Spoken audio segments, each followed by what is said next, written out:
What's up, guys? Jacob Ober here. Welcome to my recap of the Packers' Week 15 game versus the Atlanta Falcons. They win this one by a final score of 34-20.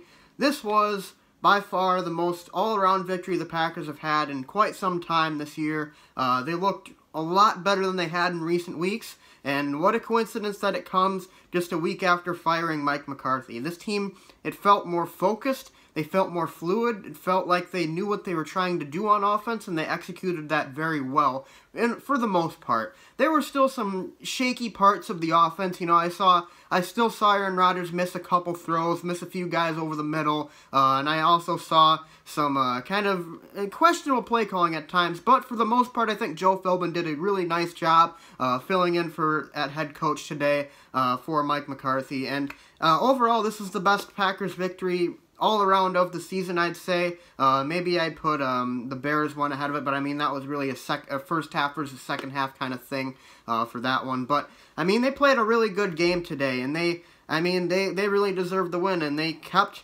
whatever very, very slim postseason hopes they had alive. They are now 5-7-1.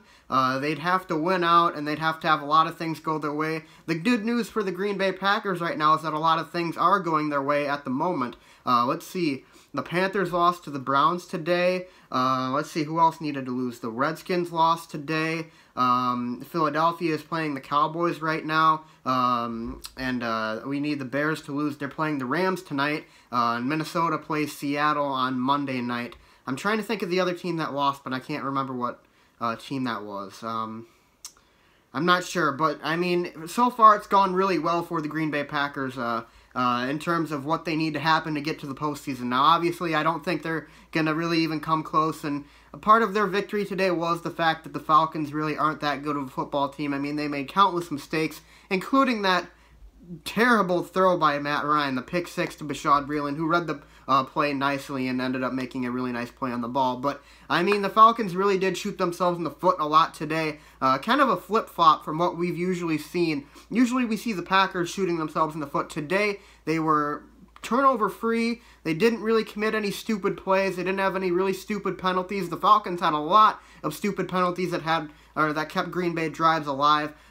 So the Green Bay Packers, they played a better game than we've seen in past weeks, but they still did get a big aid from the Falcons just kind of sucking today. But, I mean, a victory is a victory, and it got them back in the win column, and for the first time in a while, I can say that I'm feeling pretty good after a Packers win. And, you know, a lot of people might want to say that the Packers should try and lose. They should lose out and get a higher draft pick. But, you know, it's so refreshing to see them, like, actually do things right for once. And the Packers actually did a lot of things right today. I thought that their incorporation of the run in the pass game was really balanced. I thought that they came out offensively. They attacked. I thought the way they came out on offense was really, really good. I liked all the quick throws that they had, all the really easy nice setup throws for Rodgers that kind of got him into a rhythm. The offense kind of stalled a little bit after that, but, I mean, the Packers were able to score enough points. They scored 27 on offense, obviously the pick six, which was more than enough to beat a really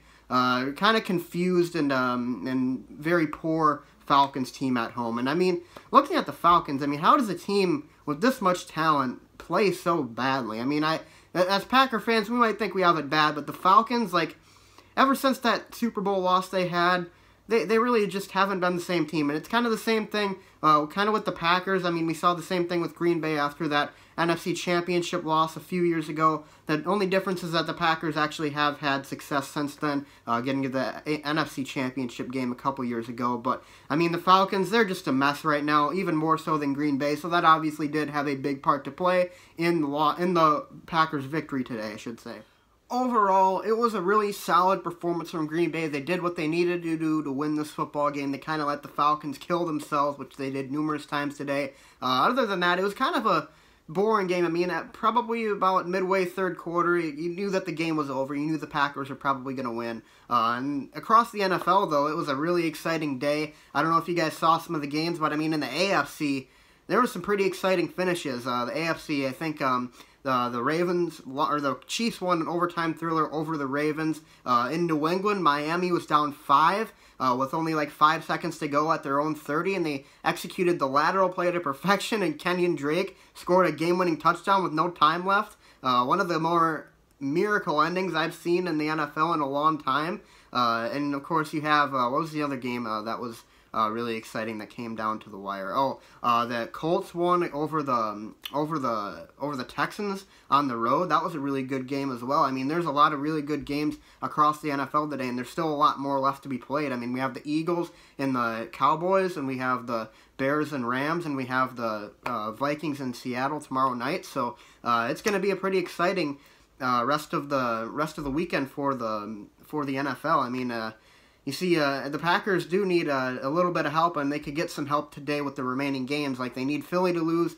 I'm really not looking forward to rooting for the Cowboys in that game, but they need Philly to lose. They need the Bears to lose tonight, and they need Minnesota to lose to Seattle tomorrow night. So those are all three very realistic possibilities, and if they get all three to happen, then, I mean, this is going to end up being a great weekend for the Packers. If only they would have been able to win last weekend and in Seattle, I mean, they'd have a great path to the playoffs right now. But unfortunately, that's not the way it went for Green Bay. But there's still, ever so slightly, the crack of the door is open for them, because the NFC is just that bad right now. So anyways, guys, though, those are my thoughts on today's game. I will probably go and do another highlights and analysis video for you guys. I know I haven't done that in a long time, but I really did enjoy doing the ones that I did, so we're going to bring it back for the victory today. But anyways, guys, though, thanks for watching. If you're new here, be sure to leave a like and subscribe, and as always, go Pack Go. I'll see you guys next time.